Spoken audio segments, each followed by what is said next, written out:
वाला नरक में क्यों जाता है, तो उसका वर्णन किया।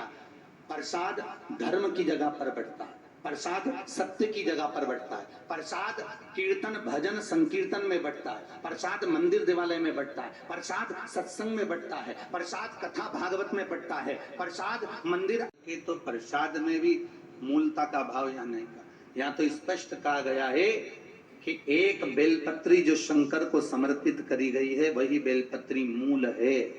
पर कौन सी? कई लोग कहते हैं महाराज जी आप कहते हो कि बेलपत्री चढ़ी हुई खा लेना चाहिए पोथी पर, तो क्या शंकर के शिवलिंग पर चढ़ी हुई बेलपत्री को हम खा सकते हैं? नहीं, शिव महापुराण इसकी आज्ञा नहीं देती कि शंकर के शिवलिंग पर चढ़ी हुई बेलपत्री आप उठाकर खा लें, इसकी आज्ञा शिव पुराण नहीं देती। हाँ, यदि नर्मदेश्वर महादेव है, नर्मदा जी के जल से यदि शंकर का शिवलिंग प्रकट हुआ है, नर्मदा के जल से अगर शंकर भगवान का शिवलिंग बाहर प्रकट हुआ है, उस जल से निकाला गया है, तो उस पर आप बेलपत्री क्या आप भोजन भी चढ़ाएं तो फिर लोटा भर भर कर लोग अरे बोलो जम के पीते हैं। पर महाराज यदि नर्मदेश्वर महादेव है तो हम उसको पान करें, और यदि नर्मदेश्वर महादेव नहीं है तो फिर पान ना किया। ये हमारी शिव पुराण कह रही है। भगवान शंकर को आप समर्पित करो, मना नहीं है, पर बाकी के जितने शिवलिंग हैं उन पर चढ़ी हुई वस्तु का भाग केवल छोड़ रखे हो जिसने वैराग्यता धारण कर रखी हो। इसलिए हमारे यहाँ शास्त्र क्या कहता है कि जब भोजन की थाली रसोई घर से चलती है, जब रसोई घर में आप भोजन थाली लगाते हो, पूरी सब्जी भजिया पकौड़ा सब रखा, तो रसोई घर के अंदर जब भोजन की थाली आप लेकर चलते हो तब रसोई घर के अंदर उस थाली में तुलसी नहीं डाली जाती। यदि आप रसोई घर में से तुलसी डालकर लेकर आए हो तो देवता उस भाग को ग्रहण नहीं करते।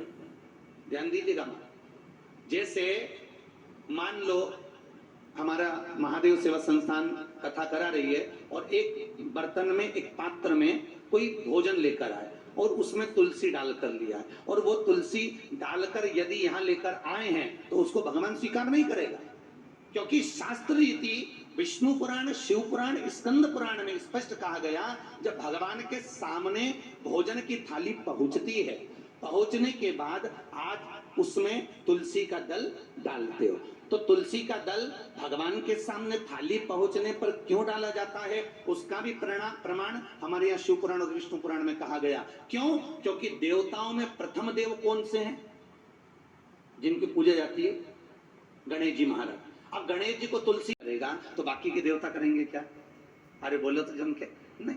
अगर अध्यक्ष का ही अपमान हो गया तो बाकी के कोई ग्रहण नहीं करेगा। इसलिए जब थाली भगवान के सामने पहुंचती है उतनी देर में जब तुलसी डलती है उतनी देर में गणेश जी महाराज अपनी दृष्टि देकर उस भोजन को ग्रहण कर लेते हैं, और तुलसी डलने के बाद देवता उस भाग को पा लेते हैं। तो दो देव होते हैं, प्रथम देव श्री गणेश जी महाराज जिनको महादेव ने भगवान शंकर ने प्रथमता दी है, और द्वितीय भाग में देव अधिदेव महादेव। ये दृष्टि से पाना है, ये दृष्टि से ग्रहण करना, और इनका दृष्टि से ग्रहण करना दृष्टि से पाना सुख का मूल है। विराजमान है तो फिर भोजन भोग लगाएं कि ना लगाएं? लगाओ। आप जब घर में भोग लगाती हो तो भोजन की थाली को भगवान के मुंह से स्पर्श नहीं कराती, कराती हो क्या? नहीं। दूर रखकर यदि कोई वस्तु का हम शिवलिंग पर भी अगर कोई वस्तु टच हुई है तो नहीं पाएंगे। हाँ, शिवलिंग से अगर दूर है तो उसका आप भोग कर सकते। शिवलिंग को स्पर्श यदि हो गई है तो उसका हम भोग नहीं करेंगे।